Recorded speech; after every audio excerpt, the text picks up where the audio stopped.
to see what's going on, collect some data.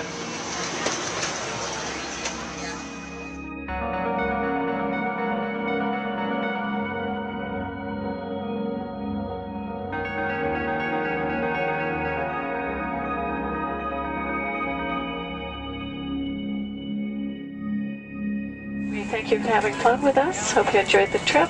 Have a great vacation and welcome home if you're lucky enough to live here. Thank you.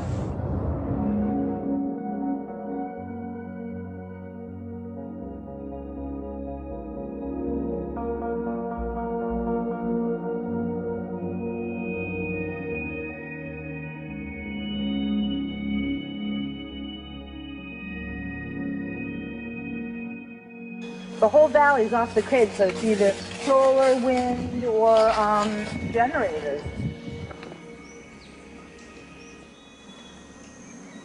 Look at this, man. Yeah, the mind can't even conceive of a dream of this. Right. Yeah, right. Even coming here, and one would never think, you know, in paradise that it's getting destroyed. And they're doing it island style. They do it off the island, right? They do it off the island, so they don't, you know, you don't see the chemtrail airplane. The theory is that they're spraying the ocean, offshore, and it's coming in on the... And it's coming in. Now these are coming from the west. They're also spraying on both sides today. A lot of this stuff is actually chemtrails coming this direction.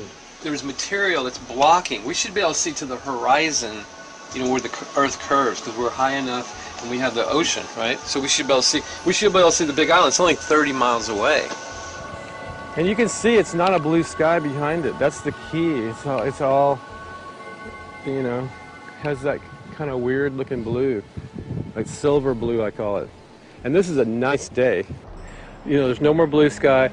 The night, we're going to look at the stars at night, and it's like, you'll see, you can count them. There's so few stars at night now. There should be hundreds of thousands of stars, and I can count the stars. There's like one here and one planet here. It's like, you might see, some nights you'll see 100, some nights you'll see 10. This is what concerns me, this kind of stuff right here. It's just soft. Okay. This just comes right off, this bark. That's not natural. For I've seen hundreds of thousands of coconuts and I've never seen it falling apart like that. Look at this, you guys. I've never seen anything like this. I used to trim trees all the time in the Big Island. I've never seen anything like that. That's why I'm concerned. Not an easy task that you have here on the island.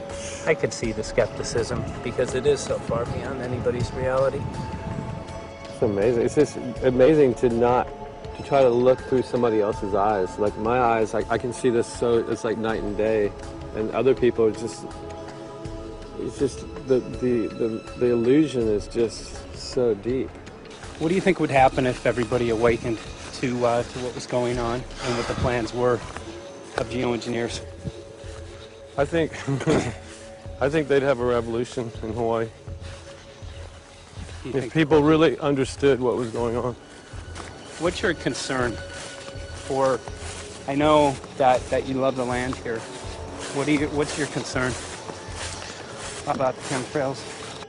Well, that we won't be able to live here and grow our own food, and that our health is going to be compromised. You think it already has been? Yes. And the thing is that they're doing it every day here, every day. So it's hammering, micro doses every day. And then, of course, it's getting in the environment, and of course, it's weakening the plants. And it takes a couple years for this to actually weaken the plant. So we are asking for GMO taro. We're asking for GMO papaya because we can't grow our natural seeds. We can't be sustainable. We can't truly, you know, be here as God created us to be.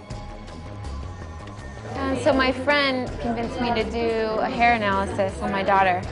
So we went ahead and cut close to her scalp and got some really recently grown hair and sent it in. I was just sure that my daughter's hair was going to be so clean with the lifestyle that we live. And lo and behold, it came back and her levels were really high in aluminum. This is the chart here. This is the reference range, and this is where my daughter is, 23.1. Aluminum, The skies are covered with white mist, and I look up at night anymore and I don't see the deep, dense stars that I used to, and I can't help but think this obviously has something to do with my daughter's health. I don't know where else these heavy metals are coming from. Yeah, I mean, look how old she is. Yeah. She's been isolated here. Here, and she's... Here. Anybody looking at the situation would be like, this is paradise. This child should be like superhuman. Organic foam. And here you are getting all this heavy metal stuff. And She has highest level aluminum on the chart. Never had a vaccine either. Folks, these people are playing God. They are playing God. They're manipulating the weather, and they're spraying stuff into the sky. They are trying to geoengineer everything, including your plants and trees and your ocean. Well, tonight, we're just hoping that instead of not looking at it, you'll start looking into it, because I really believe from the bottom of my heart that we are in a real crisis. I really do. They are proposing dumping 10 to 20 million tons of aluminum into the upper atmosphere. What does aluminum do? It changes the pH of soils, which is toxic to plant life. Also, it's very toxic to human health. Are they doing it? Well, let me tell you about my experience and what we found. We have much evidence that not only suggests, but I believe prove that they are happening.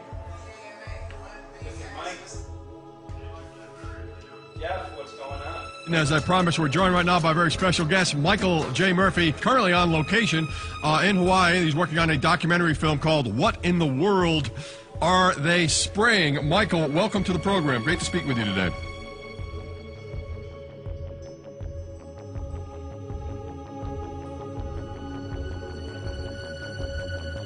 I had a friend who recently, he's always looking at things from a different perspective. He's a bit of a conspiracy theorist, you know, and he says that whenever the president comes to LA, there's no spraying that week. Could you have a better place for an interview? I mean, look. Well, this is being done over our farms and over our things. So basically, they want to eliminate our ability to eat organic food, have clean water. So in some ways, it sounds to me like, and you know, again, it's just a projection, but it sounds to me like this is control. How do we control the masses? Yeah. How can aluminum be good for you in any? And what was the second chemical you mentioned? It's barium. Barium aluminum. Obviously, those are toxic to everything. To human health. To human health, to farms, to animals, to everything. 61,000 parts per billion. And there should be a government alert at 1,000? At 1,000, people are drinking this. People that climb the mountain, they're drinking that snow. It's poison. Oh my God, that's so disgusting. So that's 60,000 times above regulation. Exactly. 60,000 times above regulation. And I've talked to friends, and they're like, well, that's just ice. That's just condensation. And I'm like, you can talk to a second grader. Ice doesn't float in the sky and spread out that way, you know? You're not an expert, but you're a concerned citizen who said, wait a second. Who's actually doing the research. Yeah, you're doing the research, and that's what we need to do as Americans and say, you know what, I want to know what's going on. I want to know what the FDA is doing to my food. I want to know what the government's doing with my air, my water, and the soil. And, you know, it's just great what you're doing, and I just, my kudos to you for bringing light to this subject. Put all of the theories aside, just what geoengineers are proposing and what's being found is scary enough. So we can just address that. And I encourage more people to just step up and ask questions and do what he's doing. So thank you, Michael, very, very much. Aerosol spraying aluminum affects everywhere, and we have a beautiful tropical climate which I believe might be in jeopardy. So we wanted to not only come and bring the message of what people were finding around the world, but encourage people to test for the aluminum, strontium, barium. Essentially, I think it was an effective trip. I saw a lot of people here in Hawaii, in Maui, awake and not only curious, but willing to look into this deeper, and that's my only hope. This is one of the boldest moves, I think, from Ed Griffin yet. This is the taboo topic that nobody's supposed to talk about, and that is aerosol spraying. Now, we've got tons of documented proof of errant aerosol spraying. It just blows my mind that the whole essence of humanity has always been to look up into the sky and ask why.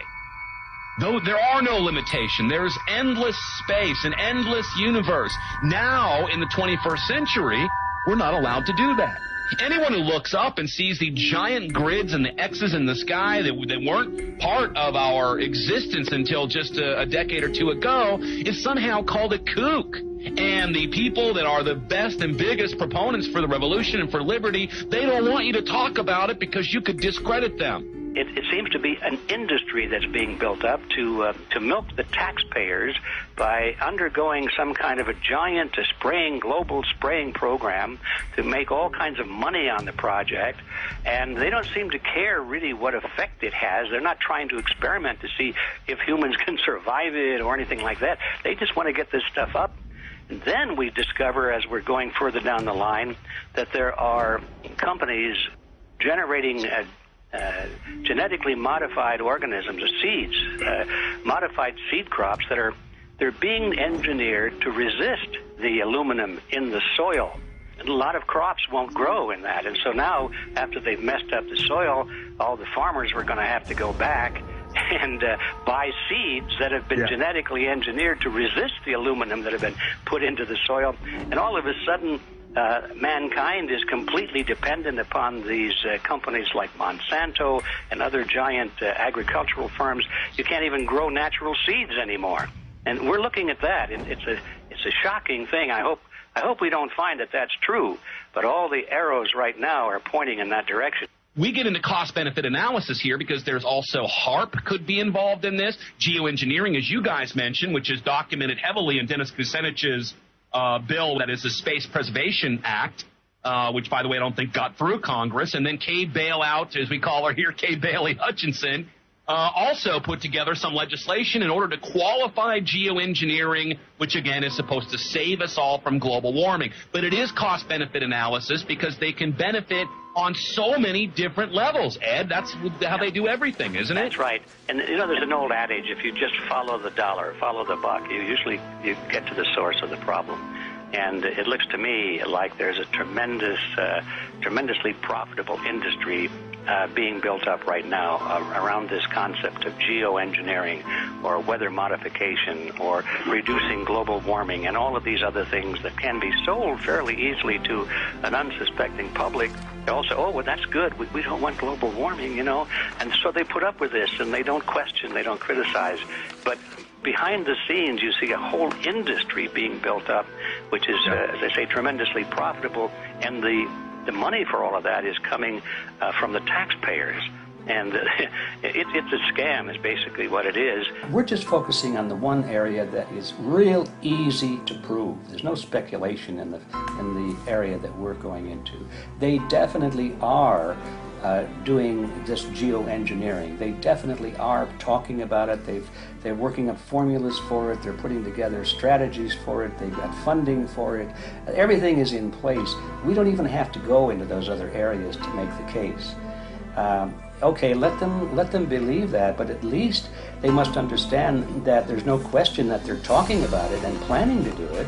And so shouldn't they be equally alarmed about what they're going to do if it can be shown that barium and aluminum and some of these other toxic metals are very destructive to the planet and destructive to human health? Isn't that enough? You know, how many issues do we need to crank into this? And so, you know, if you're going to kill the planet and kill the population, do we need any other reason to be alarmed?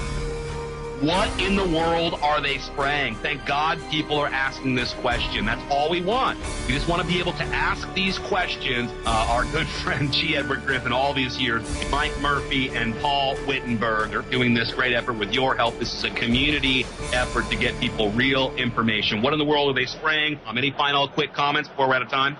And my only final thought is that we asked the question, what in the world are they spraying?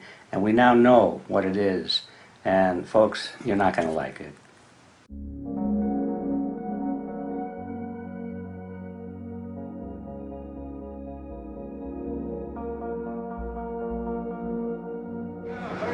Hey! I'm Peter Vreken. I'm from Belgium. I'm 54 years old. I can't believe it myself. I'm a very happy and grateful person. We are doing the job